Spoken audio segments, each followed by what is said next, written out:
সে রেগে গিয়ে চর দিল, সে আঘাত করে মাথা ফাটিয়ে দিল, সে লাথি মেরে ফেলে দিল, সে উঠে দাঁড়িয়ে কাশি দিল। দেখতে থাকুন কিভাবে এই সেন্টেন্স গুলো ইংরেজিতে সহজেই ট্রান্সলেট করা যায়। সে উঠে দাঁড়িয়ে কাশি দিল, সেন্টেন্সটিতে লক্ষ্য করুন। সে উঠে দাঁড়িয়ে কাশি দিল, উঠে দাঁড়িয়ে এটা একটা কাজ, কাশি দিল আরেকটা কাজ। খেয়াল করুন, উঠে দাঁড়িয়ে এই কাজটা সমাপ্ত হয়েছে আগে, আর কাশি দিল এটা হয়েছে পরে। তো যে কাজটা আগে সমাপ্ত হয়েছে ওই ভার্বটার সাথে আইএনজি যোগ করতে হয়। তাহলে উঠে দাঁড়ানো ইংরেজির স্ট্যান্ড আপ, তাহলে উঠে দাঁড়িয়ে স্ট্যান্ডিং আপ, দেন সাবজেক্ট হি।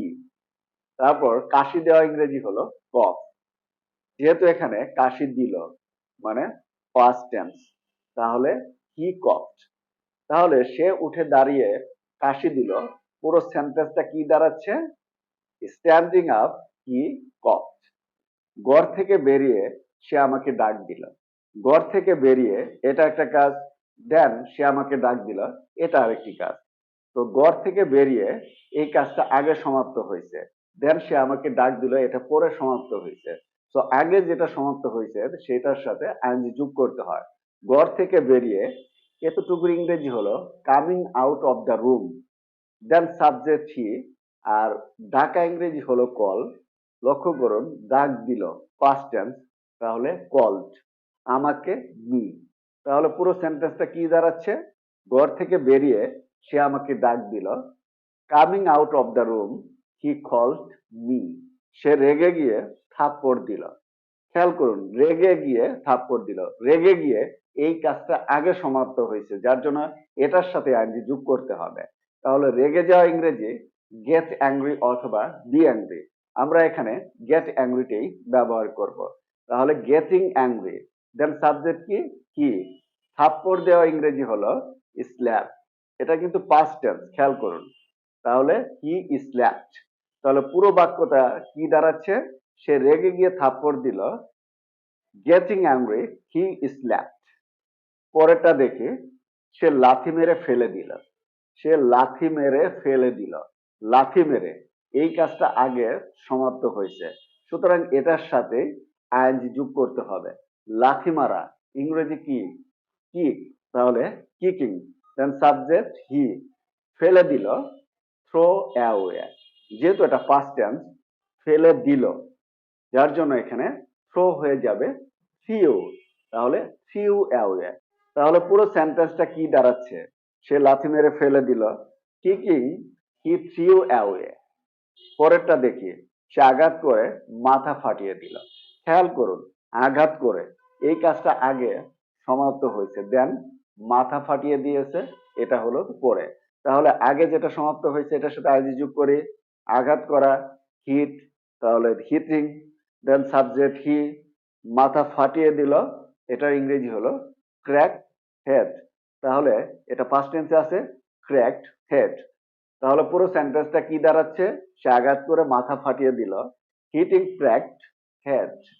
সে গালি দিয়ে সরে গেল, গালি দিয়ে এই কাজটা আগে সমাপ্ত হয়েছে, দেন পরে সে সরে গেল।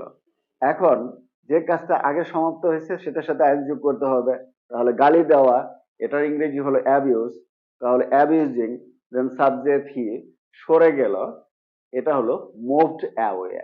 তাহলে পুরো বাক্যটা কি দাঁড়াচ্ছে? সে গালি দিয়ে সরে গেল, অ্যাবিউজিং হি মুভড অ্যাওয়ে।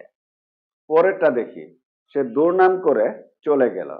দুর্নাম করে এই কাজটা আগে সমাপ্ত হয়েছে, দেন চলে গেছে হলো পরে। তো দুর্নাম করা ইংরেজি কি? ব্ল্যাকেন। এর সাথে আইনজি যোগ করতে হবে, ব্ল্যাকেনিং, দেন সাবজেক্ট হি। চলে গেল এটার ইংরেজি হলো গো অ্যাওয়ে। তো চলে গেল পাস্ট টেন্স, তাহলে হি ওয়েন্ট অ্যাওয়ে। তাহলে পুরো সেন্টেন্সটা কি দাঁড়াচ্ছে? সে দুর্নাম করে চলে গেল, ব্ল্যাকেনিং হি ওয়েন্ট অ্যাওয়ে। পরেরটা দেখি, সে দুর্নীতি করে অবসর নিল। দুর্নীতি করে এই কাজটা আগে সমাপ্ত হয়েছে, লক্ষ্য করুন, দেন অবসর নিছে। তাহলে দুর্নীতি করা ইংরেজি করাপ্ট। এর সাথে আইনজি যোগ করতে হবে। তাহলে দুর্নীতি করে করাপ্টিং, দেন সাবজেক্ট হি, তারপর অবসর নেওয়া রিটায়ার, বাট অবসর নিল এটা পাস্ট টেন্স, তার মানে রিটায়ার্ড। তাহলে পুরো সেন্টেন্সটা কি দাঁড়াচ্ছে? সে দুর্নীতি করে অবসর নিল, করাপ্টিং হি রিটায়ার্ড। সে প্রতারণা করে গা ঢাকা দিল। প্রতারণা করে এই কাজটা আগে সমাপ্ত হয়েছে, দেন গা ঢাকা দিল। তাহলে প্রতারণা করা ইংরেজি কি? চিট। এটার সাথে আইএনজি যোগ করতে হবে, তাহলে হবে চিটিং। দেন সাবজেক্ট হি, তারপর গা ঢাকা দেওয়া ইংরেজি হলো কিপ অ্যাওয়ে। যেহেতু এটা পাস্ট টেন্স, গা ঢাকা দিল, তাহলে হবে কিপড অ্যাওয়ে। তাহলে পুরো সেন্টেন্সটা কি দাঁড়াচ্ছে? সে প্রতারণা করে গা ঢাকা দিল, চিটিং হি কিপড অ্যাওয়ে। সে চুরি করে লুকিয়ে পড়লো। এটা ইংরেজি কমেন্টে লিখুন, তাহলেই বুঝতে পারবো আমি কতটুকু আপনাদেরকে এই টেকনিকটা বুঝাতে পেরেছি। So that's the end of the video. এরকম ভিডিও আরো পেতে এখন এতে ফলো বা সাবস্ক্রাইব বাটনে ক্লিক করে রাখুন। Thanks for watching. Good bye.